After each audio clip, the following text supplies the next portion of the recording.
Ny voalohanteny zany dia ny fiarahabana nareo ato amin'ny Madagasikara ma-TV, miarahaba ihany koa ny mpijery rehetra rehetra zay manaraka zao vaovao ny eran'ny Madagasikara amin'ity takariva ity. Miarahaba manokana ny vahoaka district Morombe zay inoako tokoa fa mahita sy manaraka zao fandaharana zay atolotra atsika eto zao zay hahafahatsika mahafantatra bebe kokoa mahakasika ny olana eo amin'ny ombina Andriamatoajanahary ao anatin'ny distrika zay misy atsika. Manaraka zany dia mitenako zay miteny eto moa zany dia Andriamatoa Mahadratsy Jean izay azo lazaina hoe tompony omby valilahyn'Andriamatoajanahary ka naka an'izao fotoana zao hahafahana manazava bebe kokoa satria maro amintsika ny manontany tena mahakasika an'ity olana mahakasika ny ombin'Andriamatoajanahary eo amin'ny commune Antanimeva ity. Marina tokoa fa mitana ny sain'ny mpanara-baovao maro eto Madagasikara ny mahakasika ny fandrobana ny ombin'Andriamatoajanahary izay miseho eo anivon'ny commune Antanimeva amin'izao fotoana izao. Zavatra roa lehibe no azoko amitinana ny antony nampisy izao fizarana manta moa no azoko ilazana azy ny ombin'Andriamatoajanahary zao. Ny antony lehibe voalohany dia antony ara-politika. Antony ara-politika ao satria nandritra igny fifidianana député farany teo igny zany dia nanohana candidat anankiray izay candidat faran'izay natahorana Andriamatoa député amin'izao fotoana zao Andriamatoajanahary. Dia valifaty noho izay zany dia ireo olona rehetra izay manodidina ity candidat anankiray izay natahorana ity zany dia samy lasibatra avokoa amin'izao fotoana zao fa tsy Andriamatoajanahary rery fa ny anombohany moa zany dia Andriamatoajanahary. Resaka politika ohatra zay zany le izy. Faharoa dia mifogno fanakavakavahana ara-poko ihany koa le izy satria ny foko zay misy an'Andriamatoajanahary irery no lasibatra amin'izao fampandriantany zay atao agny agnatin'ny distriktanay zao. Ohatra amin'izany voalohany Andriamatoajanahary amin'izao fotoana zao dia ny ombin'Andriamatoa Mera Babo zay merany Befandriana zay nifaninana amin'ity député ity mihitsy no voaroba koa amin'izao fotoana zao ary eo ampiandrasana ny fizarana azy tahaka ny Andriamatoajanahary ihany koa. Ny faharoa ny rahalahin'Andriamatoajanahary roa lahy izay samy manana omby betsaka ihany koa dia Andriamatoa Retohagnany sy Soatogno ary ny valalahin'Andriamatoajanahary atao hoe Toliky dia efa nangonony reto miaramila ihany koa ny ombiny any amin'ny toby miaramila amin'izao fotoana zao. Ary ny tena manamafy sy manamarina izany fa ny foko sy ny olona akaiky an'Andriamatoajanahary sy ny akaiky an'Andriamatoa Babo izay mpifaninana tamin'Andriamatoa député hiany no enjehina dia ato amin'ny distriktan'ny Morombe no isehoan'ny fampandriantany amin'izao fotoana zao. Satria fantatra fa havan'Andriamatoa Babo izay nifaninana taminy Andriamatoa Manamaro izay agny amin'ny distriktan'ny Manja faritra Menabe dia iharany antson'izay ihany koa amin'izao fotoana zao efa misy omby 327 ny azy no nidiran'reto mpampandran-dreto. Raha ny vaovao azy moa zany dia ny valiteny re avy eo amin'ny Foloalindahy dia toa ohatrany hoe mbola tsy tokony hoagny amin'ny faritry ny Menabe région Menabe ny fampandriantany fa tokony mbola aty amin'ny faritra atsimo andrefana fa noho ny fahafantaran'Andriamatoa député fa havan'Andriamatoa Babo izay enjehiny amin'izao fotoana zao Andriamatoa Manamaro izay hita agny amin'ny distriktan'ny Manja dia efa tratran'izay antson'izay ihany koa ny ombiny amin'izao fotoana izao. Antony anavakavakana ara-poko iaho ny manamafy an'izany ihany koa maro ireo olona manana omby ao anatin'ny faritra atsimo andrefana, ao anatin'ny faritany Toliara, ao anatin'ny indrindrandrindra distriktan'ny Morombe misy olona betsaka izay tsy ray foko aminay manana omby be lavitra noho io 950 zay ananan'Andriamatoajanahary. Fa ny fanontaniana mipetraka dia hoe fa nahoana ireo olona reo no tsy savaina, nahoana no tsy contrôlena ny ombiny ary anisan'izay olona manana omby maro zay Andriamatoa député de Madagasikara voafidy ao anatin'ny distriktan'ny Morombe. Raha ny tompony omby moa zany dia tsisy ahiahy ny ilazana fa Andriamatoajanahary ny tompony omby. ary raha ny fiavian'ny omby reo no ampahafantarina ny mpiaino-tsika amin'izao fotoana zao a dia tsy omby ny vidina reo, omby nolovan'Andriamanao Jonary tamin'ny ray aman-dreniny. Izany hoe Andriamanao Jonary dia olona iray azo lazaina hoe manana ny ampy ao anatin'ny distrikany Morombe satria iny tenany dia mpandraharaha omby, manana patanty ara-dalàna ahafahany mividy omby any toerana miakatra aty Vovoantany, aty Atsirabe sy aty Tsiromandidy, Taninarivo. Izy dia manana patanty ara-dalàna amin'izany. Andriamanao Jonary ihany koa dia manana velarantany maro, amampolo hektarany ny tanimbary, ny tany kabaro, ny tany katsaka sy ny tany mangahazo izay tsy ho voatanisako eto. Izany hoe raha tsorona ny resaka dia ombin'Andriamanao Jonary madio io ary voasoratra ao anatin'ny bokiny, ary efa nisy ny fisavana izany boky izany tamin'ny alalan'ny komision izay natsangany fanjakana tamin'ny fiandohany fanangonana an'reto omby reto, ary dia nisy ny fanapahan-kevitra tamin'izany fotoana zany voapirofo fa an'Andriamanao Jonary tokoa ny omby. Ka eto dia tsara ny manala ny ahiahiny maro zay mpanaraka an'ity vaovao ity satria tsy omena tsiny ny aty Antananarivo raha ohatra ka miahiahy tokoa hoe olona iray manana omby amin'Arivony, fa dia lazaina eto fa maro ny manana mihoatra an'io fananan'Andriamanao Jonary io ao anatin'ny faritra Atsimo andrefana. Raha tsy ilaza fotsiny tsika ao anatin'ny distrikany Morombe misy olona ao manana omby 3 arivo, misy olona ao manana omby 5 arivo, fa tsy avy amin'le foko izay misy anay, fa avy amin'le foko misy an'Andriamanao député, dia tsy savaina, tsy atao contrôle. Ka eo zany mametra-panontaniana hoe fa misy fikendrena manokana an'ity foko Antandroy izay manana an'reto omby reto ve zany ao fa tsy mipetraka mihitsy ny ahiahy raha ny hoe ny fananany omby maro no hilazana fa maloto ny ombiny dia tsy tokony hipetraka zay ahiahy zay satria betsaka ny olona manana omby maro ao anatin'ny distrikany Morombe. Raha ny tena marina tsy fifampiraharahana no tokony hatao amin'ny dinabe fa kabary, zay ny voafaritra ny lalàna. Ny kabary dia tokony hatrehy ny roatonta, izany hoe ny asan'ny dinabe dia manana ny sata mifehy azy, izany hoe tsy tokony ho ataon'ny tompon'omby sy ny mpiampanga ny fampiraharaha amin'ny dinabe raha ny tena marina, raha tena ny fahamarinana ny koatsahiny, fa ny toerana misy amin'ny dinabe mamelahy ianao namana mpanao gazety hitondra fanazavana sy tsy ahy vetivety mahakasika ny dinabe. Ny dinabe zany dia miasa amin'reto antony manaraka reto mahakasika ny tsy fandriam-pahalemana. Raha misy toerana anankiray misy omby alainy dahalo dia misy fanarahan-dia, iny dia iny dia tsy maintsy misy toerana andalovany ary misy ny toerana ahaverezan'ny dia. Ao anatin'izay no miditra an-tsehatra ny dinabe, manao ny kabary amin'ireo toerana nandalovan'ny dia sy ireo toerana izay iverezan'ny dia. Any zany no mipetraka ny tena ndraikitra ny dinabe. Fa ny dinabe kosa dia tsy mpisava-bokin'omby, tsara ho marina zay eto am-piandohana, tsy mpisava-bokin'omby ny dinabe,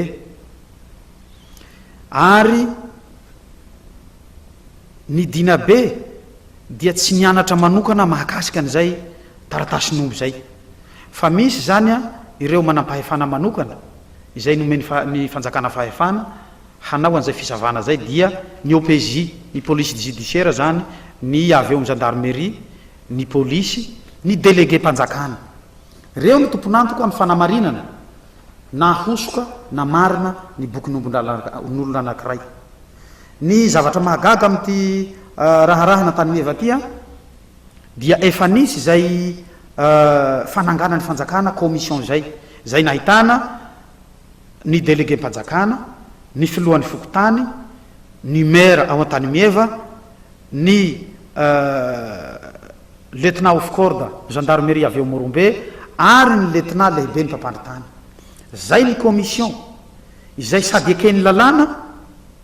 no nekeny no natsanga ny fanjakana, satria zay ny tokony ho izy. Ny zavatra nahagaganay zany nanao ny asan'ireo komision reo. Rehefa nanao ny asan'ireo komision reo dia namoaka ny vokatry n'izay asan'izay, dia nahita ireo komision reo fa satria tamin'izay fotoana zay mbola 574 no voatazona tao amin'ny toby miaramila tao tanymefa dia tamin'izay fotoana zay zany dia nahita ireo commission reto fa ireo omby 574 zareo rehefa natao ny fampitahana sy ny contrôle tao agnatin'ny bokin'ombin'Andriamanitra dia samy voasoratra ara-dalàna ao bokin'Andriamanitra na izany anefa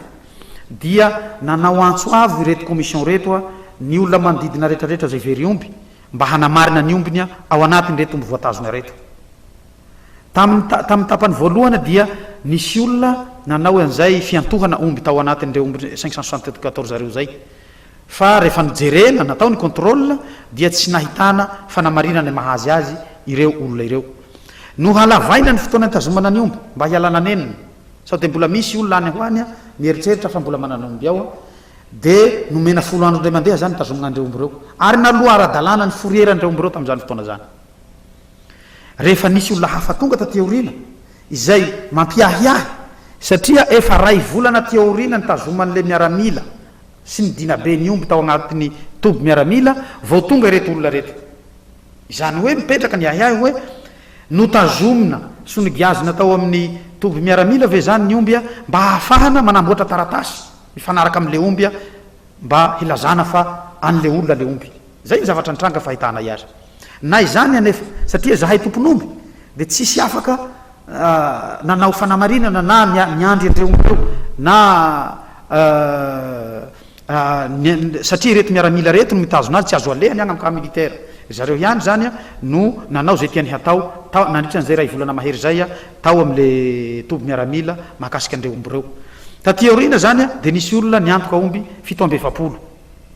ny zavatra tokony hisy dia reto omby 770 zay misy miantoka reto zany no tokony hidirany dinabe am'izay hataony kabary hoe iza marina tompony Andriamanitra Jonary zay ahitana ny volon'ireo omby reo anatin'ny bokiny ve sa ireto olona milaza fa tompony omby reto zay ny tokony hisy dia nanapa-kevitra ny commission fa le omby ambiny ankoatran'le 770 zany averina amin'Andriamanitra Jonary satria fantatra fa tsisy tsony ny olona miantoka azy ny zavatra nahagaga dia rehefa niala n'le toerana naverina tagna amin'Andriamanitra Jonary ny omby dia nihidina ndray ny baiko avy amindreo lehibe ny mpampandritany fa tsy maintsy averina hon'ireo omby reo tezitra noho izay zavatra zay ny ireo commission zay natsanga ny fanjakana ihany izay marihina eto fa tsy misy solontenanay tompon'omby ireo commission reo fa solontegna mpanjakana daholo tezitra dia rava niala tsy ho tompon'andraikitra tsony amin'ny fisavana ny omby io nisy ny fananganana commission vaovao zay nitarihin'Andriamanitra préfet rehefa tonga teo dia vomaika ny tombo ny ahiahinay satria tsy navelany reto miaramila mitazona an'reto omby reto ndray Andriamanitra préfet sy ny commission vaovao izay natsangany hanao ny contrôle andreto omby reto fa dia araka ny fantatra dia hoe miandry an'Andriamanitra premier ministre avy aty Antananarivo vao azo atao ndray ny contrôle an'le omby tonga Andriamanitra premier ministre tamin'ny faha 20 ny volana aogositra tsisy contrôle tsonony teo tsisy inona fa dia hoe ny olona voakasika an'io zavatra rehetrarehetra mahakasika an'io fifanolalana mahakasika an'ity ombin'Andriamanitra Jonary ty dia iangaviana handeha hoegny toliara samy ho henona zany ny rotonto tonga tagny toliara tsy nisy ny fihenona na ny avy aminay na ny avy amin'ny olona zay mitazona ny omby fa fanapahan-kevitra no fantatra ary tsy Andriamanitra premier ministre mivantana no nilazan'le fanapahan-kevitra fa ireto dinabe reto no namoaka communiqué fa ny dinabe sy ny miaramila hono no hanankinana nanankinana Andriamanitra premier ministre ny famahana ny olona sy ny contrôle an'ireo omby reo ary Andriamanitra premier ministre dia nilaza fa rava ny commission io ny zavatra nahagaganay fa nahoana no arava ny commission izay amin'ny fomba ara-dalàna ny tsanganany ary ny fanjakana hiany no nanangana azy raha tsy mety ny asa nataon'ny commission Andriamanitra Jonary ve ny tokony hibaby ny heloka ny commission raha sanatrika ahihina ireto commission reto fa tsy nahavita ny asany aminay raha tsy nahavita ny asany reto commission reto dia anjara ny fanjakana ny manova olo-kafa satria be debe ny teknisianina afaka manao an'izany fa ny zavatra nitranga dia tsy zay fa natolotra ny dinabe zay tsy tokony hanao an'izany ny famahana ny olana dia io ny zavatra nitranga io tsy famahana olana fa basy ro ny teny tao amin'ny camp militaire no nanombohana ny fanaovana ny kabary dia ny dinabe tsy te halala fa manana an'reto miaramila fa zahay no nenjehina tsy navela hiteny eo tsy navela hiaro tegna tsony dia tafatsoaka moa zahay taorinan'izay dia nanao ny daniny kibony ao reto dina be reto a nampamorona taratasy avy agnivelany hizaragna leo tsotra fotsiny zao tsisy tosolo tegnana itsony afa-tsy olona anankiray zay nataondry zareo otazy dia ny valalahyn'Andriamantaojonary no tratrandry zareo nataony otazy tazominy tao nandritra ny 20 andro mahery. Ity ny taratasy PV na fitanana antsoratra nataony dina be tamin'ny fotoana io zay tarin'Andriamantoa Brankona Antenaina filohalefitra ny dina be régionaly izy io ny sonian'ny manam-pahefana io ny sonian'ny rehetrarehetra zay nanatrika teo a de ny zavatra ny tapana tamin'ny fotoana io araka ny voarakitra ato amin'ity PV ity zay ataoko photocopie rehefa avy eo menanareo a omby roa hiany no vita kabary tamin'ny fotoana io de io omby roa io a araka nyty PV fitanana antsoratra nataondry zareo ty de solona 2,700 omby roa zany de fandikana tsotro zao a ny lalàna mifehin'ny dina ny faritra tsy mandrefana ny ao anatin'ny dina raha omby roa no fantatra fa tratra amin'ny olona anankiray a dia omby valo ny solony zany hoe ampina omby enina ho lasa omby valo raha tsy hita le omby a tonga de omby valo zany ny omby roa fa hita le omby dia ampina omby enina ho lasa omby valo zay no izy ary reto omby roa ireto dia 470 no ao anatin'ny passeport de recherche n'ilay tompony amin'io 470 io a dia efa tratra-mbody omby ny 270 tamin'izay fotoana zay ary efa nisy kabary ny dina be a nanao kabary an'io a tao amin'ny commune Katsakatsasidy tamin'izay fotoana zay dia tsy nahakasika n'Andriamantoajonary a ny fanapahan-kevitra ny dina be régionaly izay reto dina be reto ihany nanao azy mbola misy PV mirakitra an'izany a ho porofo fa ny tanàna zay nandalovan'le omby zany a no nampandoavina dina tamin'izay fotoana zay ho an'le omby 450 tsy hita fa ho an'ny 270 hita nisy toerany nahatrarana an'io rehefa natao anefa ny kabary tamin'ity 220 ny volana septambra tao an-tany meva ty a de nasaina nampamoahina n'Andriamantoajonary manontolo ny omby 470 tafiditra ao le omby 220 izay efa tratra ny tompony tambody omby tamin'izany fotoana zany izay zany ny zavatra nitranga omby roa navahana omby 270 de ohatra zao fizarandry zareo an'izy io ny omby hoe 270 ny ampahatelony a dia ampandoavina ny tanàna ny alany le fahaverezan'omby a mandrapa sy ny tanàna rehetra zay nandalovany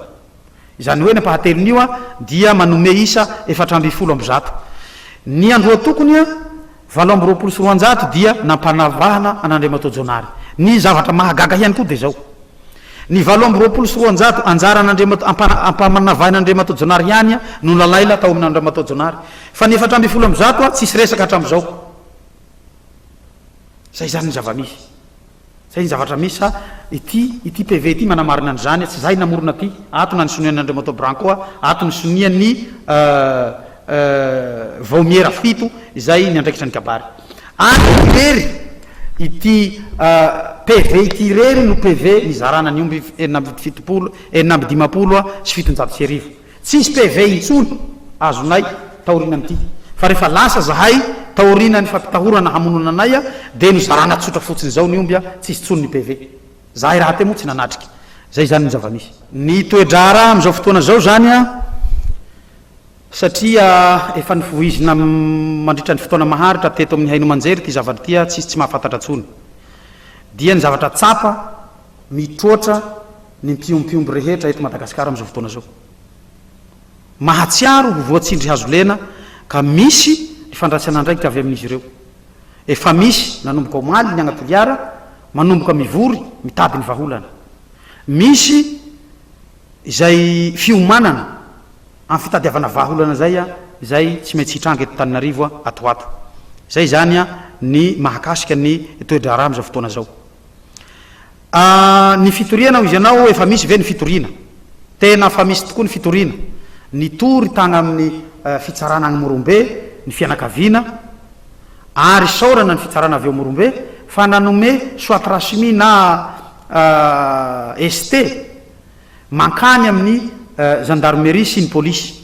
fa ny fanontaniana sy zavatra mahagaganay ane fa hatram'izao a mbola tsy nahazo polisy zahay a mbola tsy nahazo miaramila handeha hanao enquête andreto dina be izay nizara manta reto omby reto raha ny tena marina manko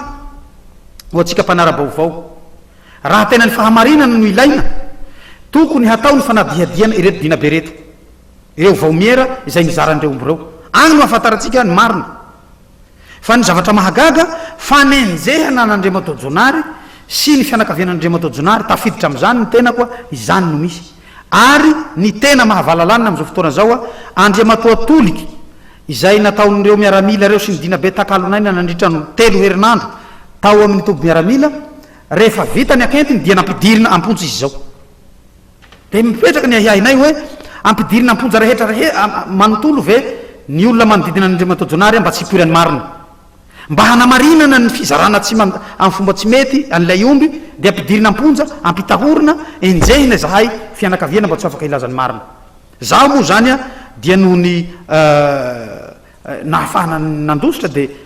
zay mbola tsy mahavoasambotra fa na ny tena koa aza am'izao fotoana zao dia ampitahorina ho samborina ampidirina amponja am'izay tsy afaka miteny tsony sotra ny fiangaviana sy ny fangatahanay ho an'ny fitondram-panjakana avereno manontolo ny ombin'Andriamanto Jonary atsangano ry mpitondra fanjakana mahefa ny vaomiera manokana izay azonareo itokisana hanao ny contrôle hanao ny fisavanandreo omboreo rehefa tafaverindreo omboreo fa raha voapirofo fa meloka tokoa Andriamanto Jonary raha voapirofo fa maloto tokoa ny taratasina Andriamanto Jonary zahay de vona izakanyzany vokatra zany zahay fa aoka kosa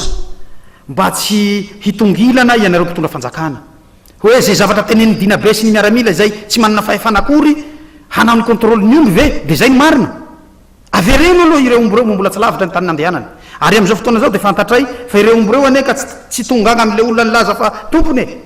zany zavatra tsy afenina zany fa lazainy eto fa lalan-kafany nalehan'le omby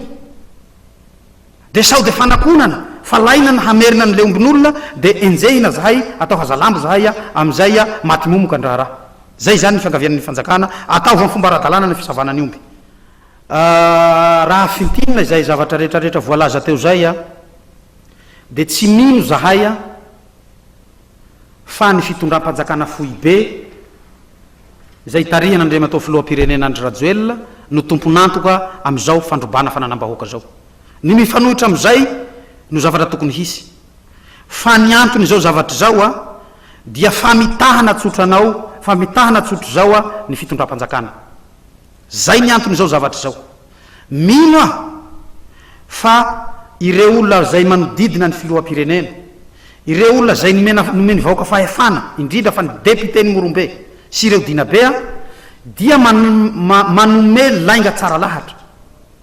mamitaka ny fitondram-panjakana fohy be ary isan'ny olona voafitaka voalohany am'izany Andriamanto Premier Ministre miangavy anao zay Andriamanto Premier Ministre tsy hino avy hatrany ny zavatra lazain'io député io tsy hino avy hatrany ny zavatra lazain'ireo dinabe reo fa ataovy ny fanadiadiana laliny vonina izaka ny vokatra zany zahay raha zahay no diso fa taratasy ny foronina daholo no nahafahany dinabe nizarany omby ahoana no ahafahanao mizarany ombin'olona enina amin'ny 7 sy 500 tsy magnatrika ny tompony tsy afaka miaro tena ny tompony tsy marina zany ka aoka tsy ho fitahina ny filoham-pirenena aoka tsy ho torahana hoditra-nkondro ny mpitondra fanjakana ary mino zahay fa na ireo miaramila mpampandritany aza dia voafitaka am'izao fotoana zao pirofony zany ny tomobilanay anakiroa taorinany 12 septambra zay tanjominy zareo ao am'izao fotoana zao de efa nangatahy nreto dinabe reto atao lavanty fa ny miaramila am'izao fotoana zao no tsy manome an'le tomobila atao lavanty zany hoe azo inoana fa efa manomboka fatapatatry ny miaramila fa najabaky reto dinabe sy Andriamanto député izy ireo zay zany ny zavatra marina ka eto zahay de miangavy Andriamanto filoha haneo hevitra mihainao anjery amin'ny hainao anjery mpanjakana ianao rapitso atavo agnatin'ny programanao Andriamanto filoha ny mahakasika andrarahany Morombe fa zahay de vonona ijoro vavolombelona vonona hanampahafantatrinao ny marina fa famitahana ny fitondram-panjakana zay tarihinao zavatra mitranga ao tsy ny fitondram-panjakana zay tarihinao mihitsy no handeha hamotika ny vahoaka zay fa manana ny kely anagnany fa noho ny famitahana ny mpitondran'Andriamanto député de Madagasikara voafita ao Morombe sy ny député ny Tiliara be no mahatonga an'izao zavatra zao ka miangavy zahay tompoko mba hamohana ady hevitra lehibe raha azo atao ady hevitra lehibe vonina hifanatrika amin'Andriamanto député zahay vonina hifanatrika amin'Andriamanto lehibe ny dinabe zahay vohao ny ady hevitra va vonina zay hifanatrika hahafahatsika mahafantatra ny marina hitondrana iny porofo rehetra eo ampelantananay fa zahay tsy navela nitondra ny porofo a nandritra ny fotoana zay nanaovana ny kabary sy ny fizarana an'le omby fa ry zareo rery no nanao zay tiany hataotao a ary na nitoerana nanaovana an'io kabary io aza dia tsy tokony io toerana ao anatin'ny kano miaramila io nanaovana azy zay zany a ny teninay fa dia isaorana manokana ianareo nahafahanay mitondra zay fanazavana zay a mba tsy hampisy ny fihenona laklositokana sy tsy hampisy a ny fitarihana an'le vaovao agnamitsy izy a ho an'ny vahoaka malagasy rehetrarehetra zay afaka nanaraka azy androany saotra indrindra tompoko